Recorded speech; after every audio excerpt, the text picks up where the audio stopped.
Assalamualaikum warahmatullahi wabarakatuh. Salam sejahtera untuk kita semua. Jumpa lagi di channel Sete Kode, di mana kita akan belajar tentang array di dalam pemrograman MATLAB. Nah, setelah pekan lalu kita belajar array dalam pemrograman Python. Nah, mungkin kan kita masih belum gitu jelas ya, karena array dalam pemrograman Python kan untuk tingkat dasar kan masih terbatas ya data-datanya. Nah, sekarang kita coba belajar apa sih sebenarnya data-data array itu, apa sih sebenarnya komposisi dari data array itu. Nah, kali ini kita akan belajar komposisi data array di dalam pemrograman MATLAB. Supaya apa? Tujuannya supaya kalian lebih bisa mengetahui apa sih isi dalam dari array itu. Nah, ternyata array itu dalamnya adalah sebuah matriks, teman-teman. Matriks. Nah, mungkin yang pernah belajar SMP SMK harusnya pernah dengar kata matriks atau kalau nggak pernah belajar pastinya ya. Nah, sekarang kita coba sama-sama belajar tentang array dalam MATLAB dalam bentuk teori dalam matriks. Oke, apa sih matriks itu? Jadi matriks itu adalah dasar dari array, ya. Matriks itu dasar dari array. Nah, definisi matriks itu adalah susunan angka di dalam baris dan kolom. Nah, ini sebenarnya ada dasar dari array ya. Jadi kalau misalkan teman-teman semua kemarin bertanya-tanya apa sih sebenarnya data array itu? Ya data array itu ya matriks. Nah, makanya kemudian hari ini kita belajar teori matriks supaya kita bisa menjembatani antara data array dari Python, kemudian kita belajar dalamannya array yaitu berupa matriks di MATLAB. Nanti harapannya setelah itu kita lanjut lagi bagaimana menyusun database array di dalam sebuah Python. Jadi kita bolak-balik gitu ya. Jadi sebenarnya kita sekarang belajar dalamannya si array itu sendiri dalam bentuk matriks. Nah, matriks ini biasanya bisa macam-macam, bisa merepresentasikan data, bisa transformasi linear, atau bisa operasi-operasi lain. Nah, contoh dasarnya itu misalkan matriks A nilainya 1, 2, 3, 4, 5, 6, 7, 8, 9. Ini basic banget ya. Nah, inilah yang kita bisa susun dalam bentuk array-nya, apakah itu di MATLAB atau di Python. Cuma dalam konteksnya nanti kita akan saya kasih tutorial di MATLAB dulu ya, supaya kemudian kalian punya gambaran, oh ternyata ini data array seperti ini gitu lah. Walaupun kita menggunakan MATLAB, tapi prinsipnya adalah ini tetap array ya, tetap array.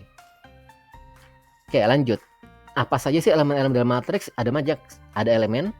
Jadi elemen itu adalah setiap nomor dalam matriks.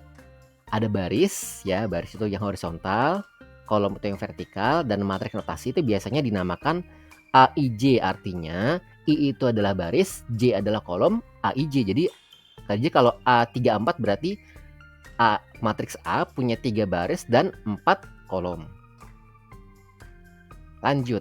Tipe-tipe matriks ada banyak banget sebenarnya. Cuma yang kita pelajari untuk data array ini 3 lah ya.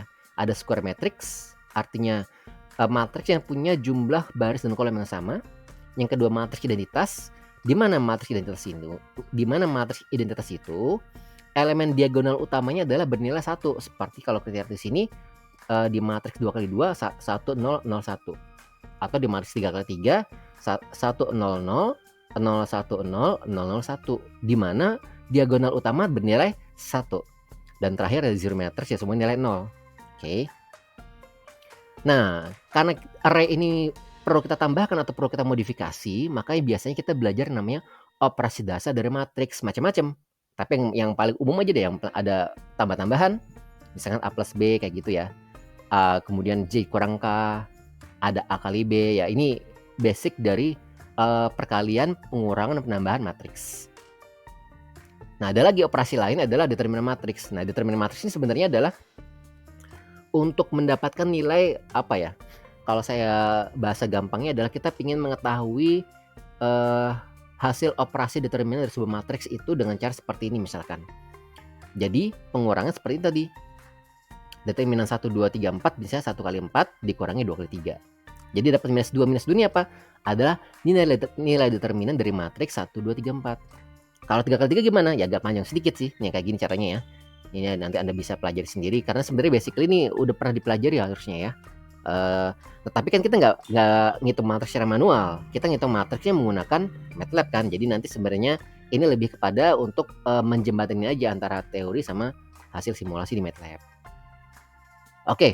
Nah, kemudian inverse matrix itu kebalikan matriks. Jadi kalau kita mungkin ingin memanipulasi data array, ya salah satu operasi bisa menggunakan inverse matrix. Jadi itu kita buat seper ya gambarnya, 1 per A. Jadi kalau misalnya A, B, C, D jadi 1 per A atau A pangkat minus 1, jadi 1 per determinan A Ya ini rumus determinan dikalikan dibalik matriksnya jadi D minus B minus C terus A. Ini ya. ADJ, saya lupa nama istilahnya tuh, tapi ini operasi dasar dari matriks. Oke, dengan demikian teori dasar dari array dalam bentuk matriks sudah selesai. Nanti kita lanjutkan lagi dalam bentuk tutorial MATLAB langsung di software MATLAB online. Sampai ketemu di video selanjutnya. Assalamualaikum warahmatullahi wabarakatuh.